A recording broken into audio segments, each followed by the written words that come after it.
کرتینا کیا ہے، اس کی تاریخ صرف 15 دن ہی کیوں ہے، یہ ہم آج آپ کو اس ویڈیو میں دکھائیں گے۔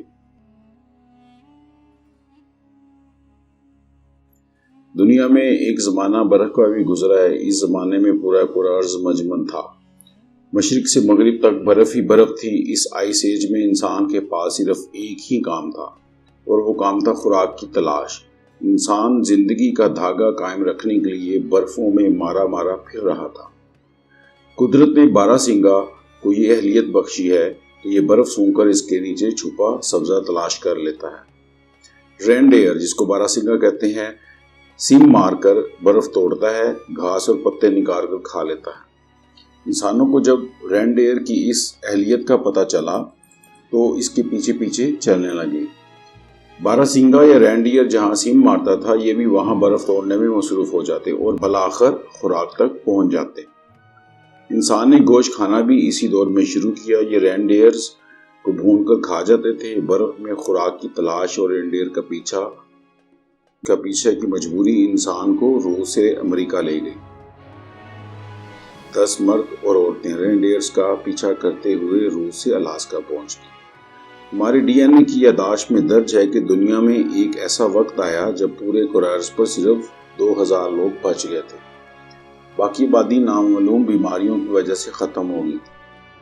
اس زمانے میں عورت اور مرد محض مرد تھا۔ یہ جانوروں کی طرح ایک دوسرے کے ساتھ اختلاط کرتے تھے، لیکن پھر انسان کو پتہ چلا اس غیر محفوظ جنسی تعلق کی وجہ سے ایک انسان کی بیماریاں دوسرے انسانوں تک منتقل ہو رہی ہیں۔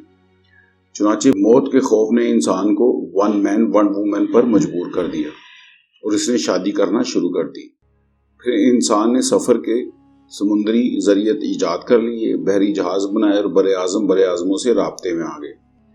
یہ بحری رابطے ایک خطے کی بیماریاں دوسرے خطوں تک پہنچانے لگے۔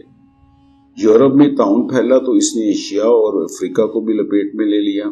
ٹی بی آئی تو میڈیٹرینین تک پوری دنیا میں لاشیں بچھاتی چلے گی، اور چیچک، خناق، کالی خانسی، خسرہ آیا تو یہ بھی چند ماہ میں پوری دنیا میں پھیل گیا۔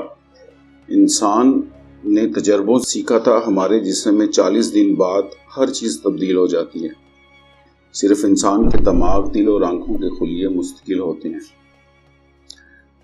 یہ نہیں بنتے، باقی سارا جسم خود کو بناتا اور توڑتا رہتا ہے۔ یہ شکست و ریخت زیادہ سے زیادہ 40 دن میں مکمل ہو جاتی ہے۔ چنانچہ اگر انسان کے جسم میں کوئی بیماری موجود ہے تو یہ 40 دن میں سامنے آ جاتی ہے۔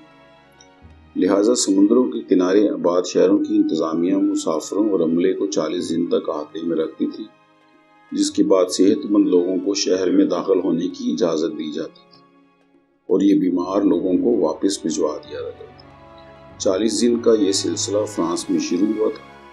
فرینچ زبان میں 40 کو کروئن اور دن کو ٹائن کہا جاتا ہے۔ چنانچہ اس مناسبت سے 40 دن کے اس قیام کو کوارنٹائن یعنی قرنطینہ کہا جانے